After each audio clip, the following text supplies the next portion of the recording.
Today's podcast is brought to you by Audible.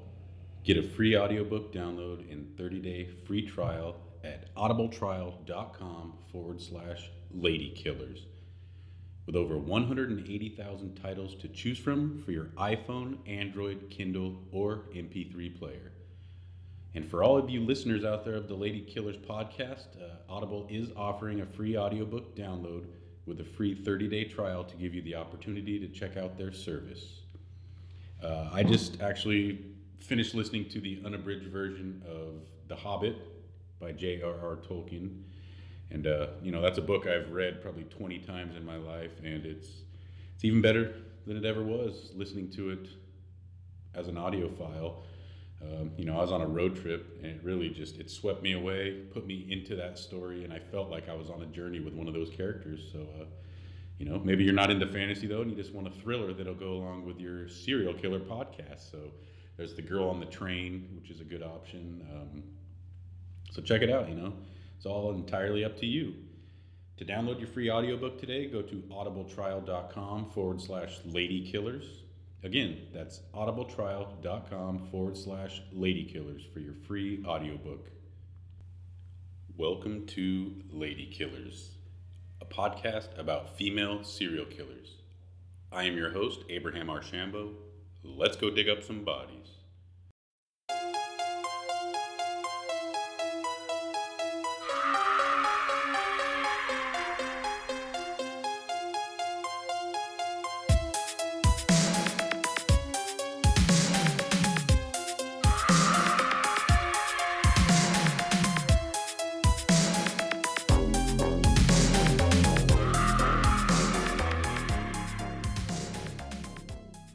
I hope this podcast finds you all doing well. I'm doing okay, but the weather has taken a cold turn up here in the Pacific Northwest. You can tell the winter is on its way, and we're all trying to stay as warm as we possibly can up here, and hopefully all you guys out there are doing the same. Maybe you can all just cozy up next to the fire, read my screenplay, Loon Lake, which is available for purchase on Amazon as we speak. Since you brought up Loon Lake, the latest, biggest news on that is that I tentatively have secured a lead actor for the role of Michael in Loon Lake. I'm not releasing any names just yet until I have everything completely finalized, but I feel it's a perfect choice for Michael. I couldn't have found a better person. And another great thing about it is that it puts us one step closer to actually seeing Loon Lake up on the big screen next year. So I'll let you all know as soon as it's final. You guys will be the first to know. So that's the news for the week about Loon Lake.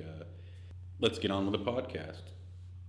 And I do want to warn you that the episode for this week, as in every other week, contains explicit material, a lot of talk of murder.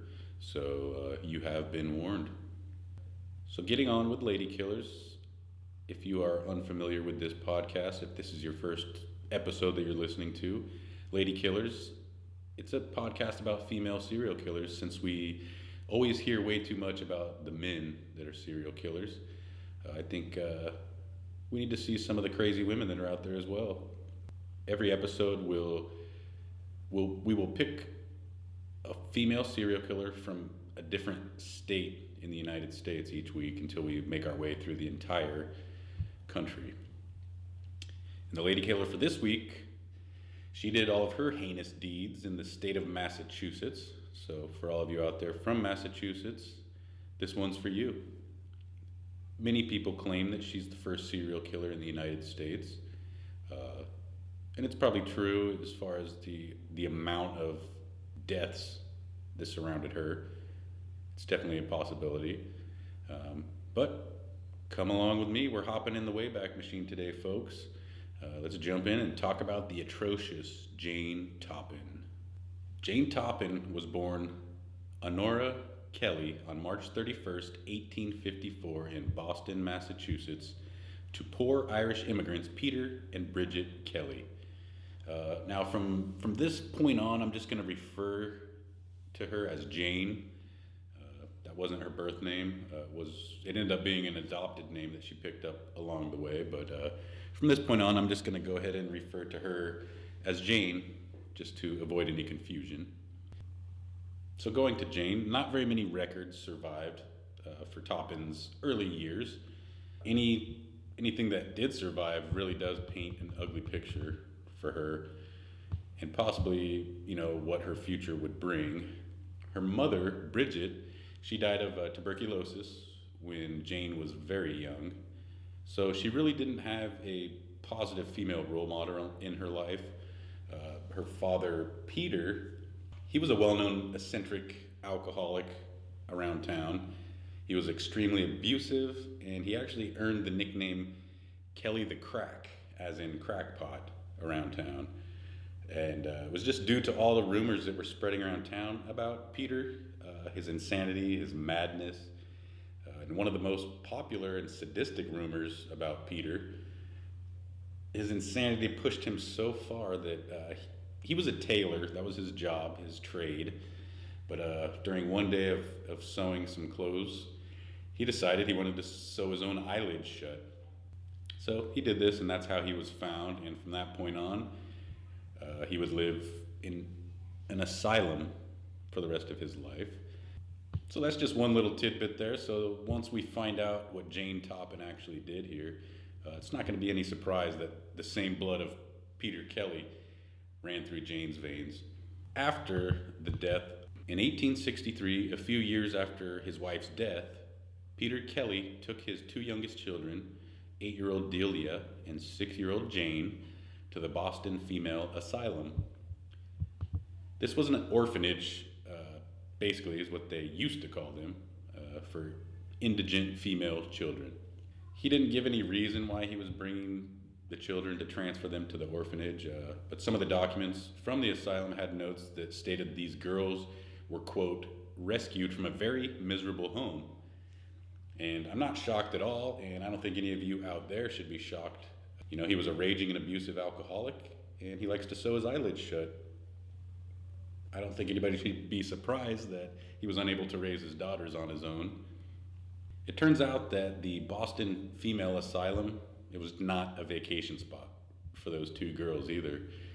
Weren't a lot of written records of the girls' experiences inside the asylum, but it is known that not too long after arriving at the asylum, Jane's sister Delia became a sex worker.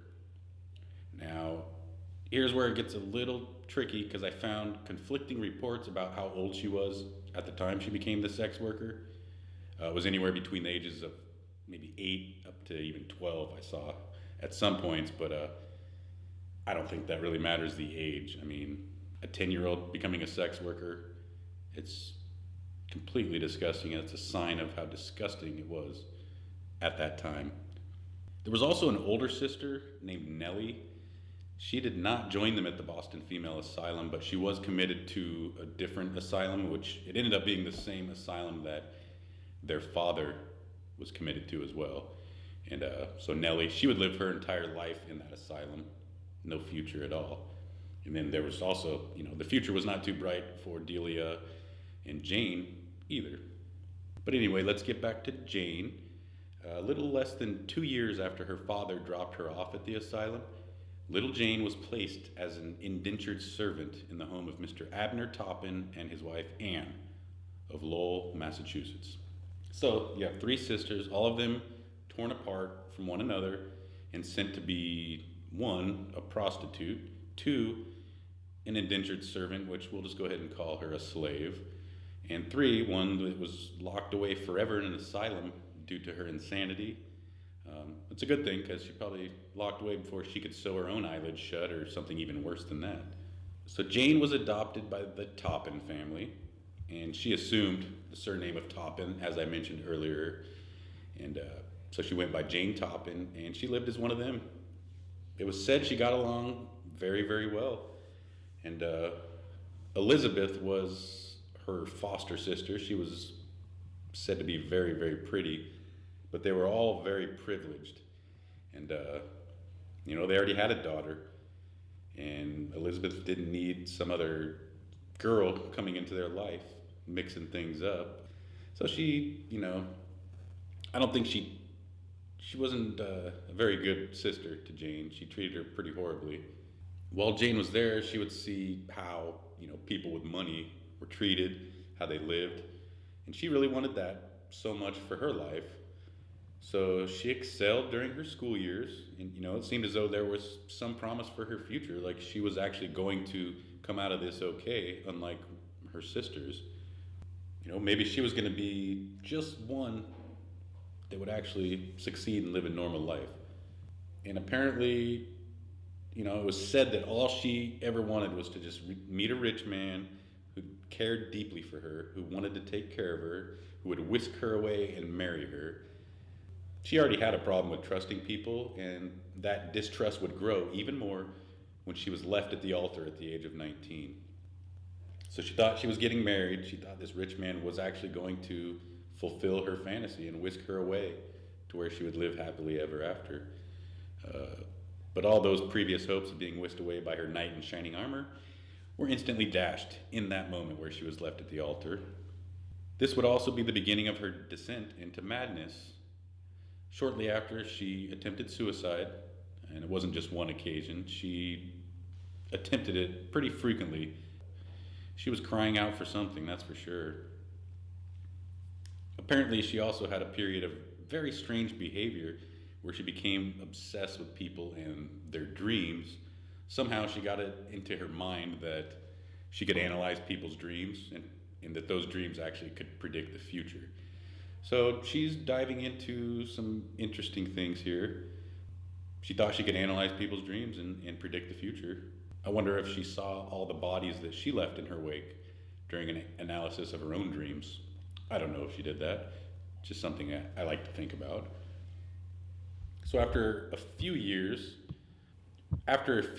of this odd behavior, and after all of her suicide attempts, it kind of seemed like Jane was starting to come around and level off a little bit and start to live a normal life. She was actually accepted as a nursing student in 1885 at a Cambridge hospital. And once again, just like in grade school and high school, she excelled in all of her studies. And it appeared everybody loved her. She was bright and bubbly. She was just a great student, and she quickly earned the nickname Jolly Jane because she was so happy and bubbly everywhere she went. But there was one thing that raised some red flags with her supervisors and some of her other colleagues. She was obsessed with autopsies. In 1889, Jane was referred to and accepted by Massachusetts General Hospital, which was a prestigious hospital in the region where everyone wanted to work. That's where all the nurses wanted to be and the doctors. And she was accepted for her exceptional nursing skills. And this was going to be a great opportunity for her to learn from the best and to further her nursing education and her career. And while there, that's when her reckless administering of opiates, it led to the death of at least 2 of her patients that the staff knew about. And so she was let go at that time.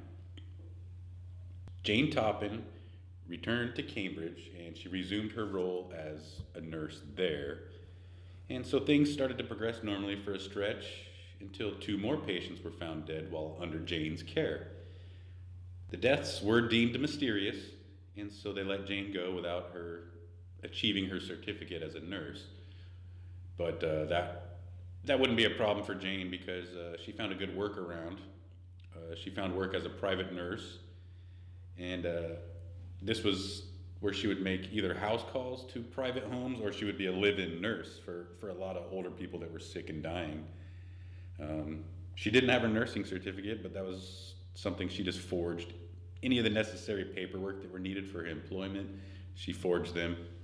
So it was no big deal for her.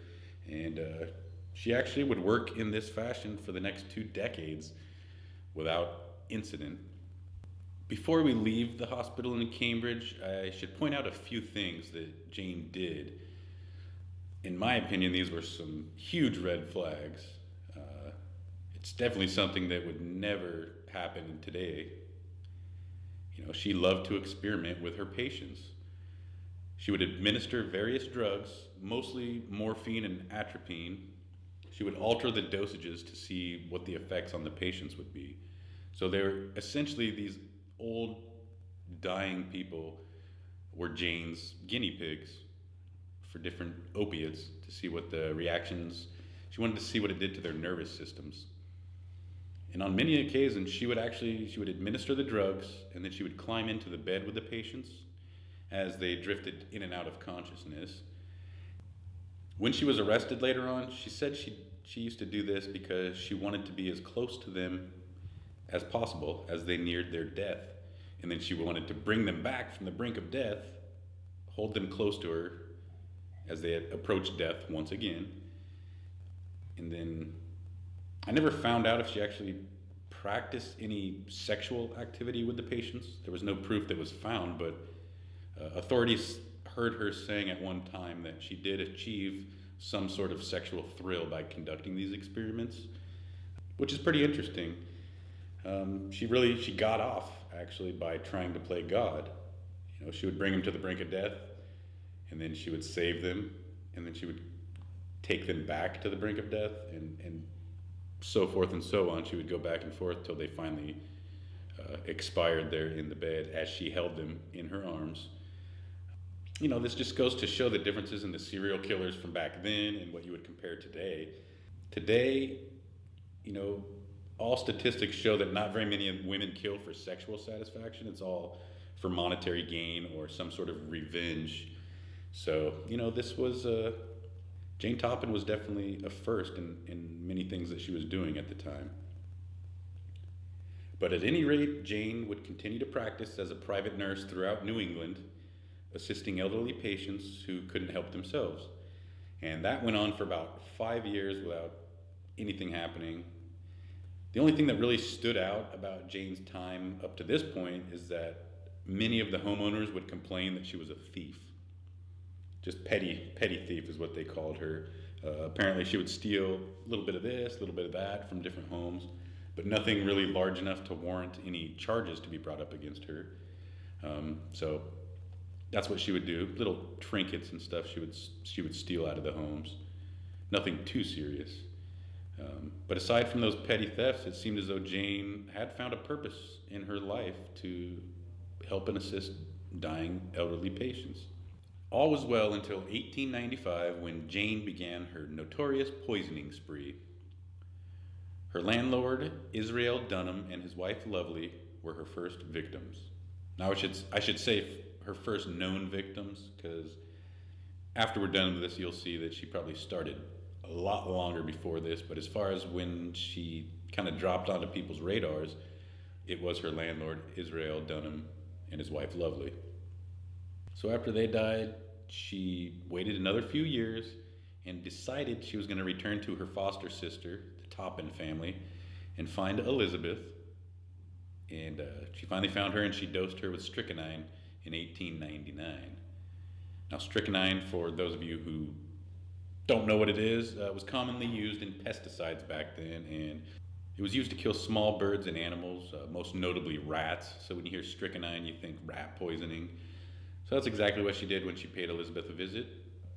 This was seen as a revenge killing for probably things that happened back in the Toppan family home when she was younger. After they adopted her, Elizabeth probably was not a great sister, especially since things were already going a certain way in her family, and then here comes Jane to mix everything up. Not much was written about that murder of Elizabeth, but it was a revenge killing, obviously, for the way Elizabeth treated Jane. She was basically a slave in that house. She had to do whatever they told her to do and just watch all these rich people, do whatever they want. I guess payback really is a cold bitch in this case. Normally, jolly old Jane Toppan would kill her patients with various opiates while they wasted away in their hospital beds. They all had real sicknesses and diseases that would mask Jane's murderous intent, so nobody really thought anything when they did die, since they were already knocking on death's door when Jane came into contact with them. So it was just seen as her basically helping people into death. Pain-free is what it seems like. They didn't raise much suspicion. They were helpless victims, basically. So this taste for blood with her landlords and her ex-foster sister, it was a newly found outlet for her murderous ways.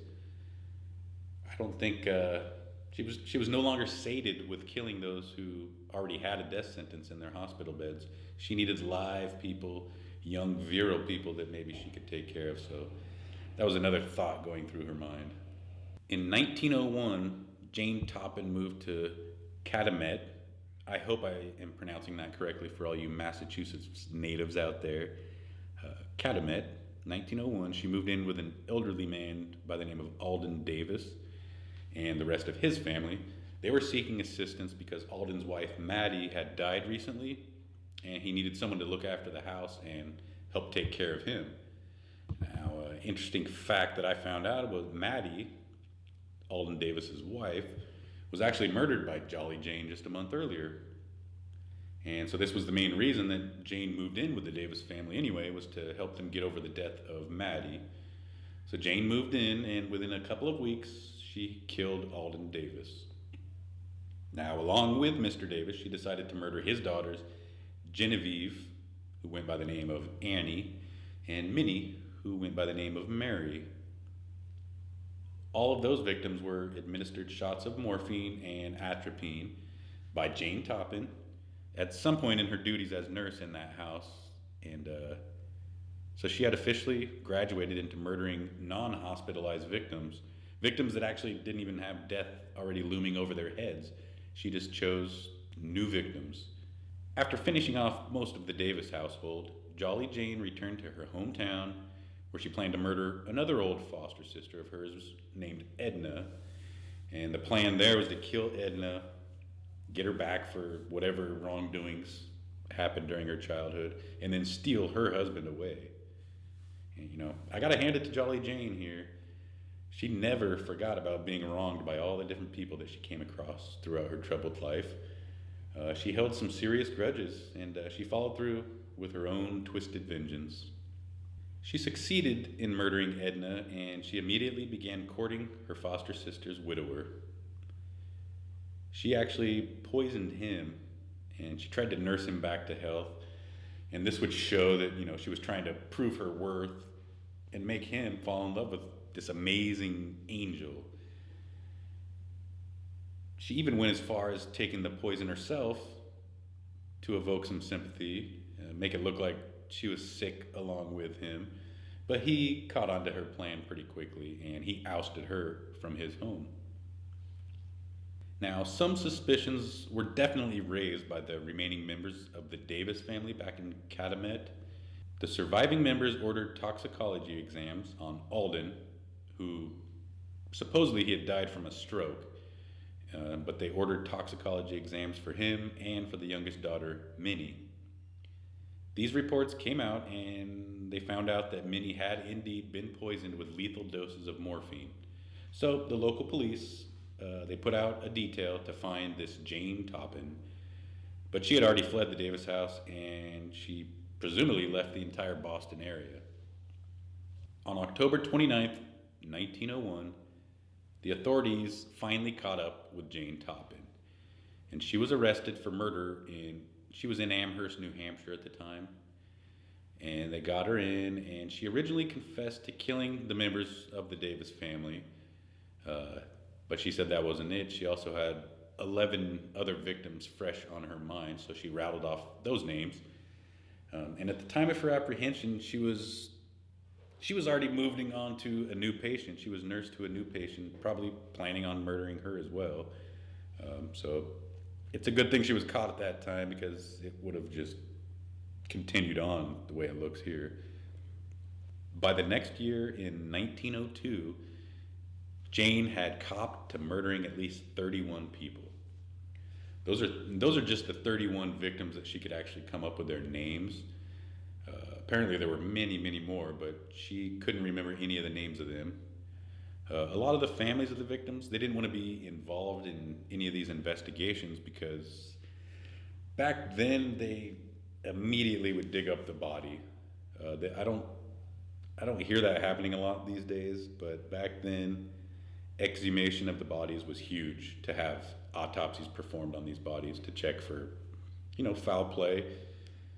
Once a body was buried, they wanted to make sure, they didn't want to their body to go through another autopsy. They just wanted to move on into the future and leave the past behind. So many of them would not cooperate in any of the investigations. So an accurate number of victims, I can't quote that. It's not known. All that is known, though, is that she killed 31 victims, but it's said that she probably killed between 70 and 100 people during that reign of terror. During old Jolly Jane's trial, her own lawyer was pushing for an insanity plea. I think they had a pretty good case for this. Just take a look at her family history. You don't have to think about it too hard.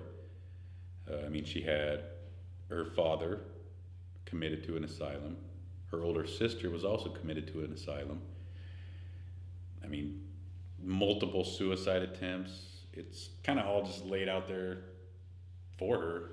And I think the insanity deal, I think it was sealed when Jane was quoted as saying, quote, "That is my ambition, to have killed more people, more helpless people, than any man or woman who has ever lived." End quote. As a nurse, Jane Toppan was competent, and she was actually pretty sensitive to her patients' needs. Some of the most well-known families in Boston at the time employed her, and she was good at her job as a nurse. She had the patience, she had the bedside manner that was needed in that profession, and the only problem is she was also a very good murderer that none of her employers knew about until after the fact. So, some of them never even found out, and they became victims of Jane Toppan and her needle. The New York Journal at that time, one of William Randolph Hearst's newspapers, he printed Jane's confession, where she claimed the total deaths to be more than 31.